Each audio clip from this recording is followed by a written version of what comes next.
the plan of my presentation is visible on the screen. I will start with the first part, which is essentially the reason it took place. Well, I'll begin by saying that this article makes a contradictory impression. Now on the screen, I tried to choose quotes that characterize the hypotheses underlying their entire work. The authors are Wall and Gillette. In my opinion, it's displayed quite prominently here, so you can read it. There are 2 for now, and then there will be more. We'll start with the first ones. So, of course, the topic of nuclear reactions on Earth and geological processes is extremely interesting, especially for me, especially since I once dealt with some global issues of Earth's development. So, the authors claim that the high mobility of hydrogen, an oxidizer, ensures the focusing of hidden chemical energy accumulation, which suddenly and instantly releases in the form of explosions, initiating earthquakes and eruptions. Here, I immediately have questions. In fact, each of the geospheres is characterized by a specific redox potential.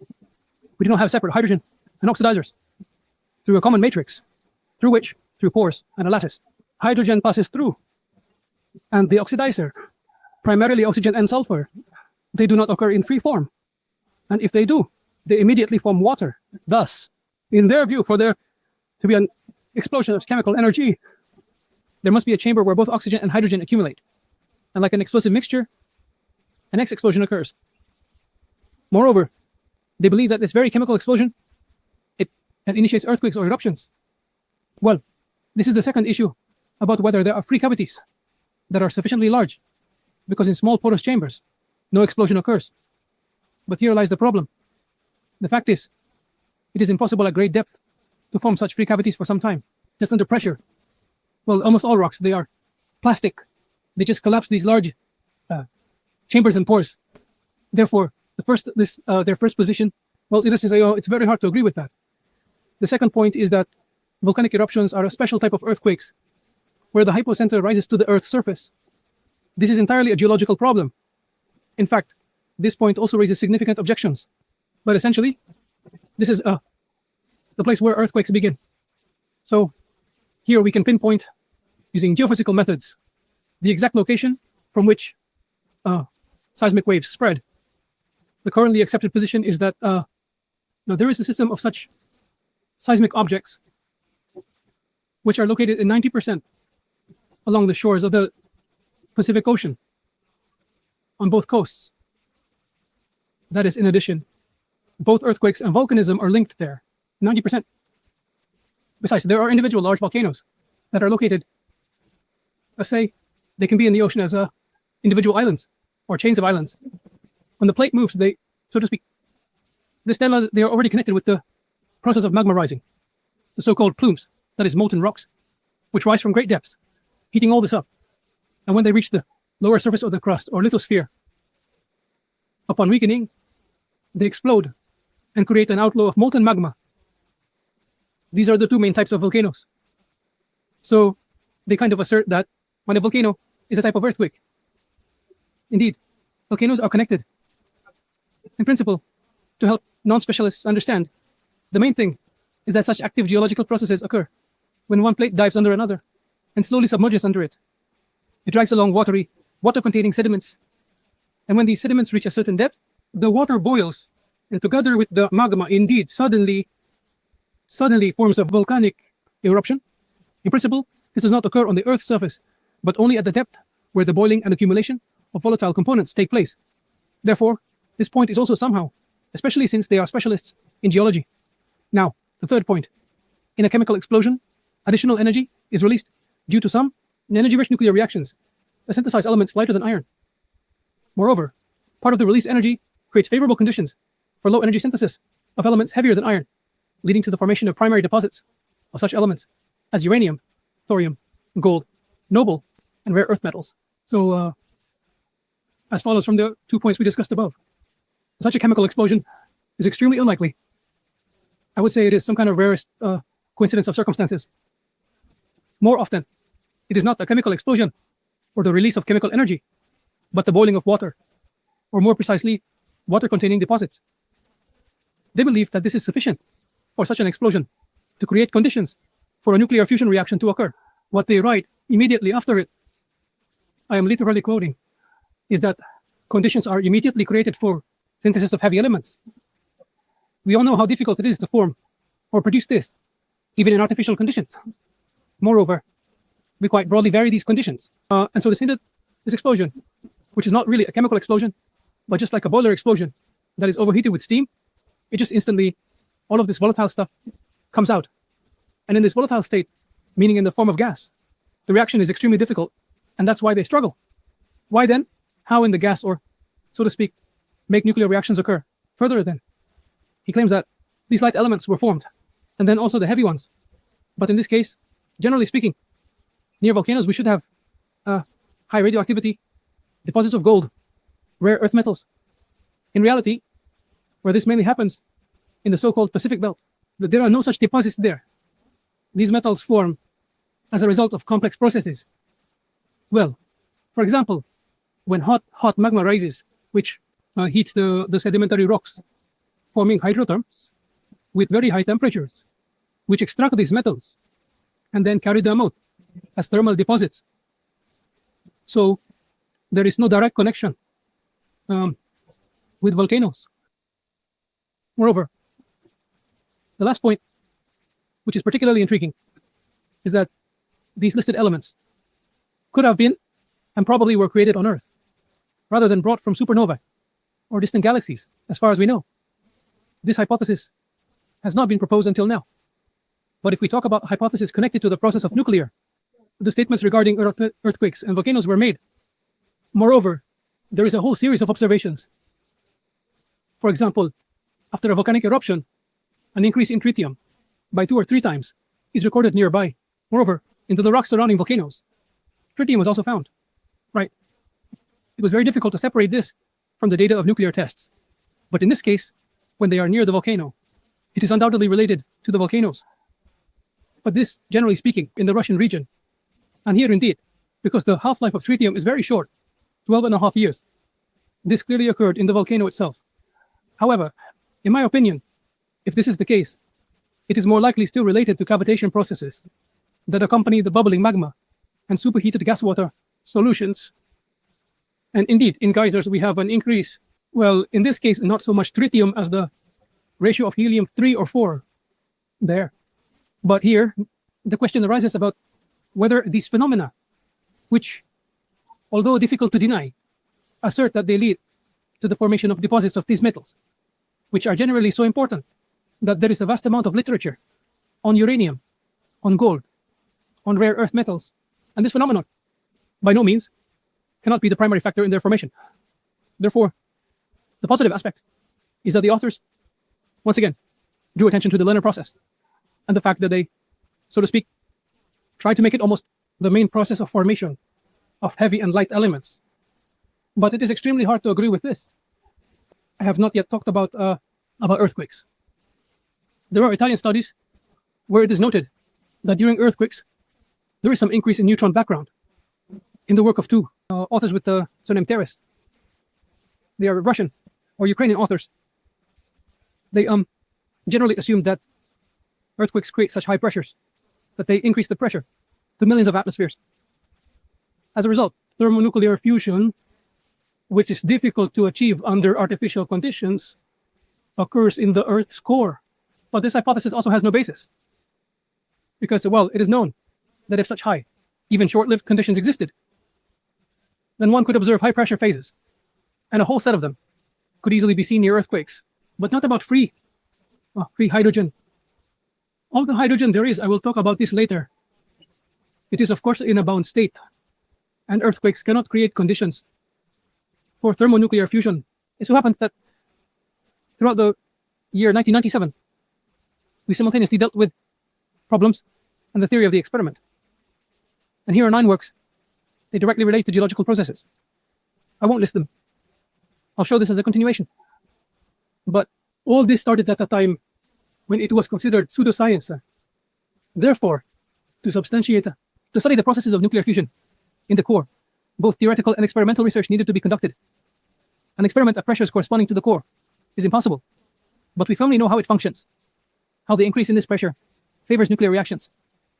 Therefore, the results that we initially obtained on model systems with palladium, and then with elements that involve transmutations there, as a result of such enormous work, I think there are no longer any doubts that these reactions exist in the core and occur very intensively. These are the next works. But interestingly, some works at international conferences, well, so far, let's say, in order to publish a work, in a referee journal, that moreover, even in our institute, my work has been sitting there for 5 years, and all my arguments are dismissed. They say, why don't you hand it over to the geologists who have already done it? And what have you confirmed, according to these reviewers? I say there are no such reviewers. There was Nikolaev at one time, but he provided feedback on some of my works dedicated to transmutation, and others, very positive. But for this large monumental work, unfortunately, he died by that time. But he accepted it. Moreover, he worked in this field himself. So, to put it briefly, I'll go back a bit into history. The fact is, before working on synthesis, I wrote a monograph called The Mechanism and Cyclicity of Global Tectogenesis. In general, you know that there was a revolution in geology in the mid-20th century. And there is a deep analogy here between what happened in physics with the emergence of coal synthesis and further transmutation and when plate tectonics emerged. So, oddly enough, the first idea that continents are mobile arose at the beginning of the century. But then a meteorologist named Wegener, a German, he noticed the similarity around continents and provided a bunch of evidence. But for 50 years, he was ignored. However, in the mid-60s, new facts were discovered. And at that time, let's say, until the 70s, if you said that you believed continents move thousands of kilometers, you were considered half mad and could just be expelled from science. But let's say, by the 1980s, the situation was the opposite. If a person did not adhere to the plate tectonics concept, then they were not hired. The same thing happened, in general, with cold fusion. But we are all, so to speak, witnesses to this story. So what was interesting for me was this. It means that the mechanism, despite the fact that there was a mass of simply ironclad evidence that continental plates move thousands of kilometers over magnetic disturbances and directly through triangulation, all was proven. The mechanism itself, it remained absolutely unclear. Can you imagine moving, say, a house, or say a city, hundreds or thousands of kilometers? That's a big problem. And here you have to move an entire continent. Well, some geologists didn't bother saying, well, if we have the facts, why do we need to know the mechanism? But I, in principle, couldn't do this. And for me, the main thing was to uncover this mechanism. And it turned out that, I'll say a few words about it. This requires some increase in volume. Meanwhile, the lower mantle, and it is more or less plastic, while the upper lithosphere is a rigid crust. If the temperature rises a little, then this crust, the lithosphere, can break apart with rift cracks. These are giant cracks that, for example, extend from pole to pole in the middle of the Atlantic Ocean. This is not the case in other oceans. At the same time, the pressure drops sharply. This leads to melting. The viscosity of rocks sharply decreases. They simply rush to the upper parts, reaching up to the surface. This increases the thermal conductivity of the mantle and creates the lower surface of the lithosphere. It is tilted from the center, from this rift zone outward, and they cannot sink because the temperature does not allow it. But these plates can slide. This sliding of plates, if it occurs at a speed of about 5 to 10 centimeters per year, this is roughly the same as the growth of nails at that speed. But in the case where these plates collide or encounter an obstacle, there is an accumulation of these plates. And a mountain type like the Caucasus, Tian Shan, and others around the world forms. So here's this simple model, but it allows everything to be explained very simply. Interestingly, I published it only in Russian and only one article in a journal that was not translated into English at the time. And let's say abroad it has already been 28 years. Still believe that the plates move because this rigid lithosphere makes convective movements and pulls the plates along, just like the flow of a river shapes the relief. And the mechanism, in general, is not indifferent to geology. It's very important, like it happens in history. The problem was that the energy balance leading to the heating of the planet was not clear at the time. But I wrote that it was most likely a radiogenic heat. And literally 2 years after the release of this book of mine, another revolution, that is, the beginning of the revolution, related to the publication of the Fleischmann-Pons paper. And then a decade or even 20-year period when it was heavily criticized. Well, now I'll just give an example that when Fleischmann died in 2012, the obituary said that he was, of course, an outstanding scientist chemist. But of course, you could see he disgraced himself by tarnishing his name with his fight for nuclear reactions at low temperatures. This has been 23 years since his first article. Such a huge period of time. This is in Nature, the most reviewed and most authoritative journal there. And it's basically the same. After that, as far as I'm concerned, the question of everything coming together, this powerful source, it's active, and it's constantly active in the core, and leads to plate tectonics. And for geologists, it's a complete revolution, so to speak, of consciousness, and everything fell into place. But here I demonstrated, the fact is, we started with the fact that we modeled this behavior of hydrogen and deuterium in veins of gamma and alpha iron. Each of these points is a numerical experiment. It took about 500,000 numerical experiments to conduct experiments. Here, each point, there is a dependence on convergence, the convergence of neutrons, depending on the energy and their random position. A very small number of protons and neutrons come to such a distance where the reaction rate becomes noticeable. But even this data, if recalculated for the mass of the Earth, is quite sufficient to provide the observed flow. Here we have something, a special setup was created. And depending on the output of excess energy from the temperature, already at 600 degrees, we had 600 watts of excess energy output. We observed an increase in gamma. Well, even at low temperatures, an increase in gamma radiation and neutron radiation. That means the heating and cooling are reproduced. And here the biggest results, the most interesting ones, were obtained due to the fact that the palladium we experimented with contains a large number of impurities. It was dirty palladium, which is cheaper than ultra-pure, but it contains many elements if you analyze them. It turns out that such reactions, which are recorded in the left column, well, so that there are some elements that practically do not change, while there are others that change several times using different methods. And, well, for example, when the silver content in the experimental products was 200 times higher than in the original, but that's because there was original palladium. And since there was little silver in the original impurity, but much palladium, the decay of palladium itself greatly increased the silver content. Well, with copper, it was clearly visible. The thing is, we placed these samples in copper ampules and sealed them simply with pliers. So they were accessible to hydrogen and to the action. But the solid material didn't go anywhere. So the material it turned into zinc very clearly. And zinc turned into a copper isotope. And then further transitions occurred associated with the transition to gallium. Gallium is a very rare element, and its appearance, which was not in the original at all, clearly indicates this. Then, after Rossi's work appeared, or rather, the verification of his method, and then additional verification in Parcoma's experiments, well, further questions about this happening were dispelled. We have cleaner experiments here, but there too, there's no other conclusion. All these reactions definitely occur. And here, in the cries, these are already known reactions. Very roughly estimating, this corresponded to the output of excess heat we observed. Well, as those reactions that are observed, it's interesting what the reactions of deuterium are possible. That is a reaction similar to deuterium and protium, which proceeds with the formation of gamma radiation. But there is also a reaction that gives the third one. And here the third, especially helium. Helium-3. So it turns out that in those plumes where this reaction occurs, helium accumulates. He moves to the upper boundary of the nucleus, partially penetrating there, also as hydrogen, leading to a significant reduction in the melting temperature. The lowermost mantle is solid, and here the temperature decreases by 600 degrees, forming molten magma. This molten magma, so to speak, large such helium and hydrogen create a roll like a bubble or balloon, which helps this advance.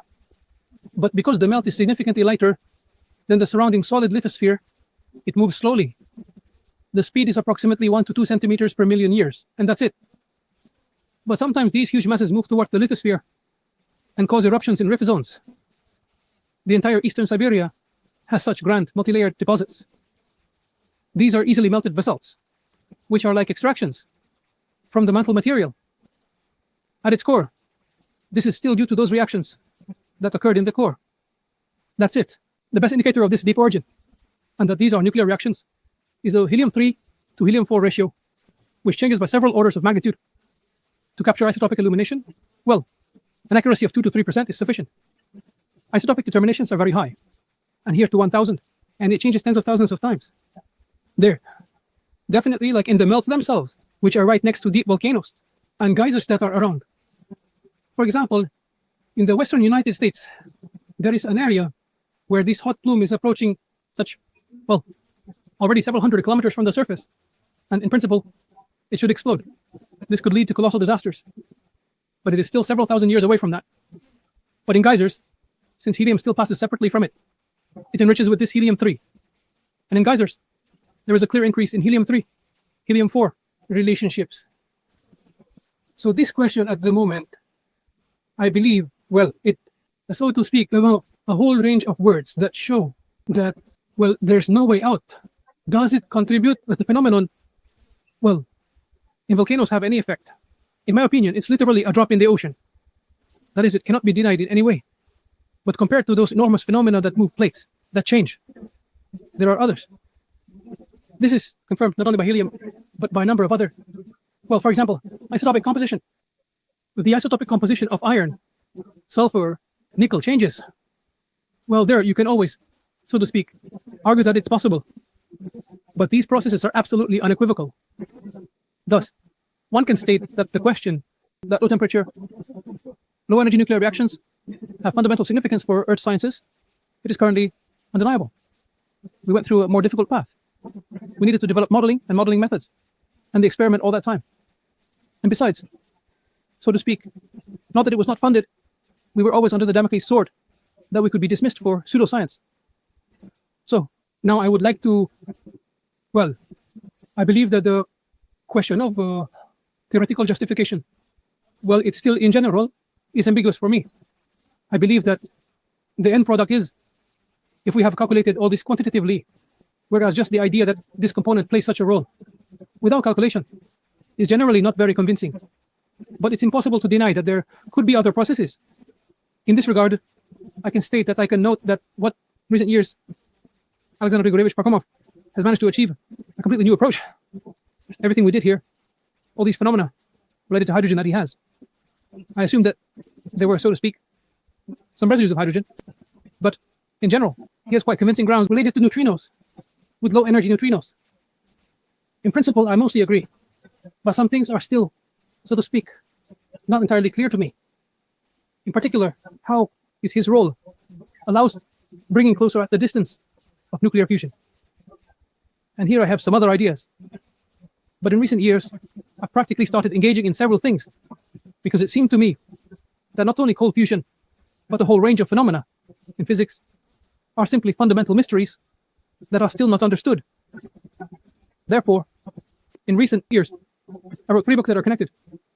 The first is called On the Nature of Dark Matter, Ether, and Electromagnetic Fields. The second is The Physical Nature of Dark Matter and Ether, a New Perspective. This is actually the development of these views. And finally, just yesterday, was published Achieving an Online Circulation for a More Fundamental Work related to positron-electron pairs and fundamental problems of physics. So I will try, well, to say, it will literally take 2 minutes to say that, of course, this can, so to speak, be seen as another fantasy. But in this case, I managed to strictly calculate the size of these pairs. It's 0.7 times 10 to the power of negative 15. It represents rotation around the center of mass, like binary stars, where the electron and positron rotate around their center of mass here with such a diameter. Moreover, it was shown that calculate a whole range of such parameters, which are considered classical for quantum mechanics. But previously, this was already done for Planck's constant. Here, I also precisely calculated Planck's constant, and then also calculated the fine structure constant with an accuracy up to 100,000th of a percent, as it is measured experimentally. And well, you can also, a whole series of others, show that this is in general not accidental, and all of this is precisely calculated. Therefore, I believe that anyone interested, I will try to somehow make it publicly available. Well, I think it will take you 2 to 3 hours to get into this story. So it turns out that many things will intersect with the theory of low temperature, nuclear reactions and such. Well, that is, it was possible to understand the nature of ether, the nature of electromagnetic fields, and I have not yet included the nature of gravity. I believe I will continue with the nature of patterns. The fact is, when I was writing the first two books, I didn't know about positron-electron pairs. I, so to speak, rediscovered them. But when I was writing the third book, I found an Indian study from about 20 years ago, but they, so to speak, uncovered no parameters of it.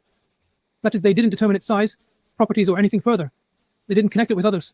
Therefore, my achievement is that I kind of introduced it into the everyday use of those very difficult problems that exist now. The problem of ether, field, and dark matter. All right. But I will gladly answer questions. Although I think it might be better if you familiarize yourself more thoroughly with this topic. Nevertheless, I'm ready to answer any questions